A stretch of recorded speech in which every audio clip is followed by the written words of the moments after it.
In showrooms across 1980s Britain, ambition often looked exactly like success. Long bonnets, pop-up headlights, badges that meant something on a school run or outside a pub.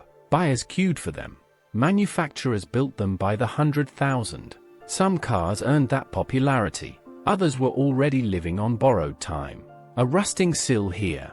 A boardroom decision made in Cologne or Luton there. A factory quietly marked for closure, paid for years later in scrapyards up and down the country. This isn't a list of Britain's failures. It's a list of coupes that had every reason to last and somehow still vanished.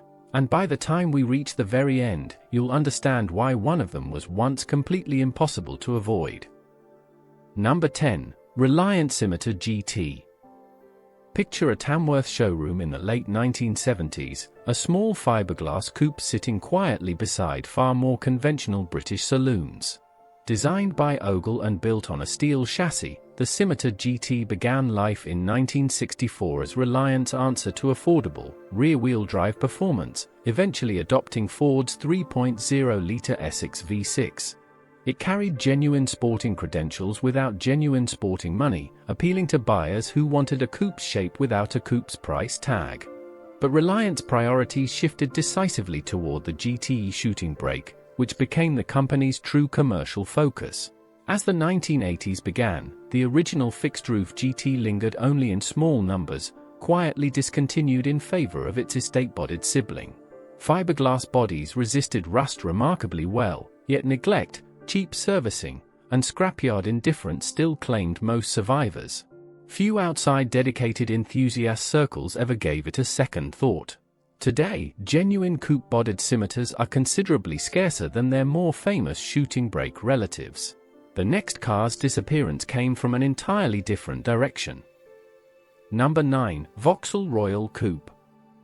Picture a company car park outside a Luton engineering firm. One gleaming Vauxhall parked apart from the rest, reserved for the managing director.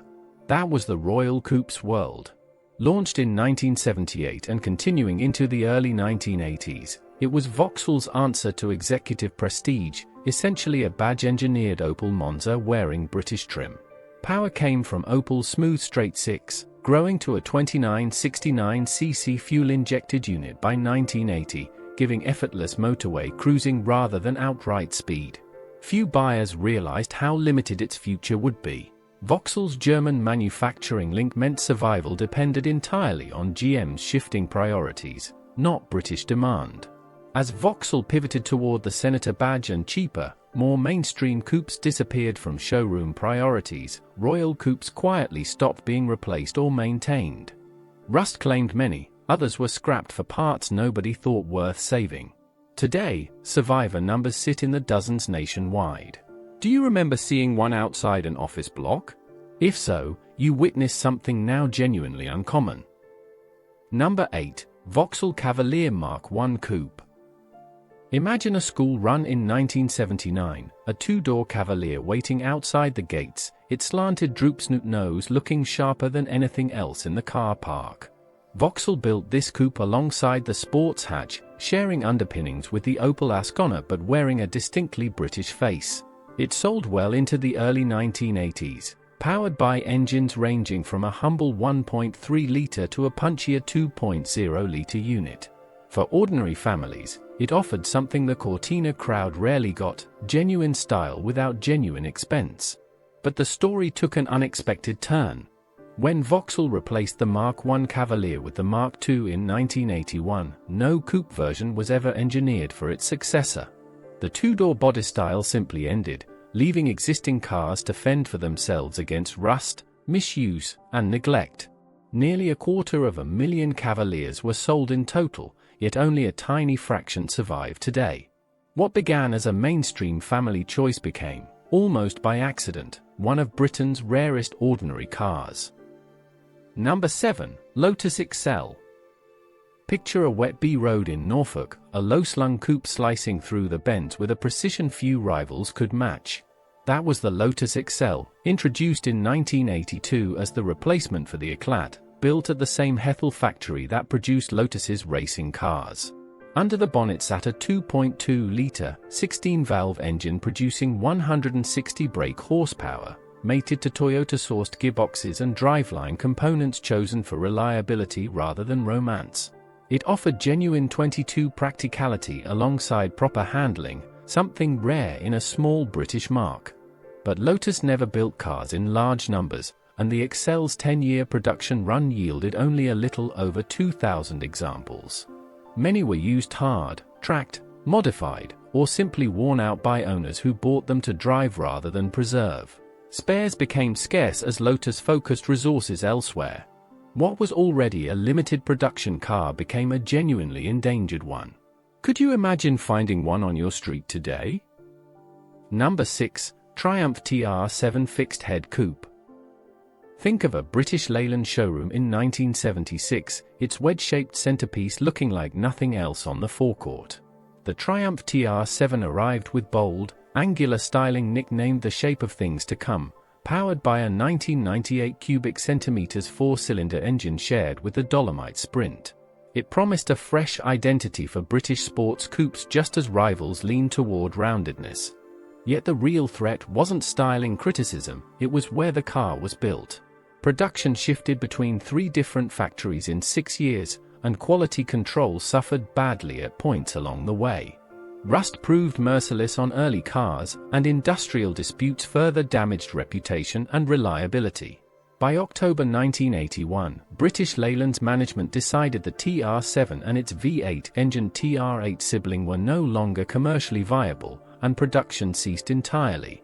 Just over 112,000 coupes and roadsters had been built, yet corrosion and scrapping thinned that number dramatically over the following decades. Few road cars fell from popularity to rarity quite so quickly. Number 5. MGB GT. Picture Abingdon, Oxfordshire, in October 1980, workers gathering outside a factory gate that had built sports cars for 18 years. The MGB GT, launched in 1965 as a practical closed-roof companion to the open-top Roadster, blended everyday usability with genuine sporting pedigree. Its 1798cc engine wasn't fast by later standards, but its handling balance and honest character won devoted British buyers throughout the 1970s and into 1980. Over 500,000 MGBs left that factory across the model's lifetime, making it one of Britain's true sales successes. Then came a decision nobody at Abingdon wanted. British Leyland's cost-cutting under chairman Michael Edwards targeted the historic factory for closure, ending MG production entirely rather than investing in modernization. The final cars trickled out in early 1981 as leftover stock, and Abingdon's gates shut for good. What had once been common on British roads became, almost overnight, the end of an entire manufacturing era. Number 4. Vauxhall Opel Manta GTE. Picture a factory car park in the Midlands, rows of ordinary saloons interrupted by one low, purposeful coupe with pop-up headlights catching the morning sun. The Manta GTE, sold in Britain through Vauxhall dealerships despite wearing Opel badges, combined rear-wheel drive handling with genuinely sporting performance. Its fuel-injected 1.8-litre engine, borrowed development from the Astra GTE, gave brisk acceleration without extravagant running costs. Between 1975 and 1988, over 500,000 Mantas were built, comfortably outselling the rival Ford Capri across their shared lifespan. For a time, it felt unstoppable in Britain's affordable coupe market.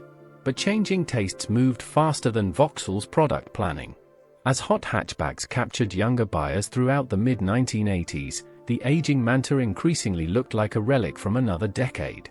Production finally ended in 1988, and without a direct two-door successor, existing cars faced rust, neglect, and eventual scrapping with little sentiment attached.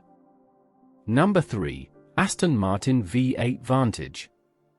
Picture a country house driveway in Surrey, a low, muscular coupe parked beside a gravel-turning circle, engine still ticking as it cools. Launched in 1977 and continuing through the 1980s, the Aston Martin V8 Vantage earned the nickname Britain's first supercar, built around a hand-assembled 5.3-litre V8 producing well over 300 brake horsepower in later X-Pack form. It offered ferocious performance wrapped in old-world British craftsmanship, appealing to buyers who wanted exclusivity rather than mass approval. But that exclusivity came from deliberate scarcity. Aston Martin never intended volume production, building each car largely by hand at Newport Pagnell. Around 400 Vantage coupes were completed across the entire run, a number smaller than many single production days at Ford or Vauxhall. As the model gave way to newer Aston designs by the decade's end, remaining Vantages scattered into private collections worldwide. Seeing one on a British road today feels less like nostalgia and more like witnessing history directly. Number 2. Jaguar XJS. Picture a motorway services car park at dusk, a long, brooding coupe parked apart from ordinary traffic, its distinctive rear buttresses catching passing headlights. The Jaguar XJS arrived in 1975, a spiritual successor to the E-Type, powered initially by a 5.3-litre V12 producing near-effortless power alongside genuine luxury. Yet by 1980, after the second oil shock and mounting quality concerns under British Leyland ownership, annual production had collapsed to just over 1,000 cars, leaving the model dangerously close to cancellation entirely. Few outside Jaguar realized how narrowly it survived. New leadership under John Egan gradually rebuilt confidence, introducing a smaller six-cylinder engine and, eventually, open-top variants that broadened its appeal. The XJS endured for over 2 decades in total, yet its 1980s identity as a genuine, near-cancelled British coupe remains largely forgotten. What's rare today isn't the car itself, but remembering how close Britain came to losing it before it truly began. Number 1. Ford Capri 2.8 injection. By the time we reach our final car, we arrive somewhere genuinely different, not simply a beloved coupe, but a machine that seemed woven into the fabric of everyday Britain throughout the 1980s. The Ford Capri 2.8 injection, introduced in 1981, represented the model's performance peak, its fuel-injected V6 delivering genuinely rapid acceleration alongside that unmistakable long bonnet silhouette. It appeared everywhere, outside factory gates, in police fleet photographs, parked casually on ordinary suburban driveways alongside far more mundane saloons. For an entire generation of British drivers, the Capri wasn't aspirational exotica, it was simply part of daily life, glimpsed at traffic lights and motorway services without a second thought. That familiarity proved deceptive. As Ford's European strategy shifted decisively toward front-wheel drive hatchbacks and the Sierra's aerodynamic styling, the aging Capri platform became increasingly unsustainable to continue building. When production finally ceased in December 1986, marked by a limited edition run called the Capri 280 of just over 1,000 cars, few outside Ford's planning offices grasped how permanent that ending truly was. The next time you spot one, remember, you're seeing what an entire generation once took completely for granted. Britain's two-door coupes disappeared for reasons far more tangled than simple unpopularity. Corporate mergers, changing safety regulations, aggressive rust, and shifting tastes toward hatchbacks all played their part, often working together rather than separately. Factories closed, badges vanished, and once familiar silhouettes slowly faded from ordinary streets without any single dramatic moment marking their end. What remains today is scattered, cherished, and increasingly fragile evidence of a different automotive era. Which of these cars do you remember seeing when you were younger, and did you ever imagine they'd become this rare? If forgotten British motoring stories interest you, stay close for another journey through the cars Britain quietly left behind.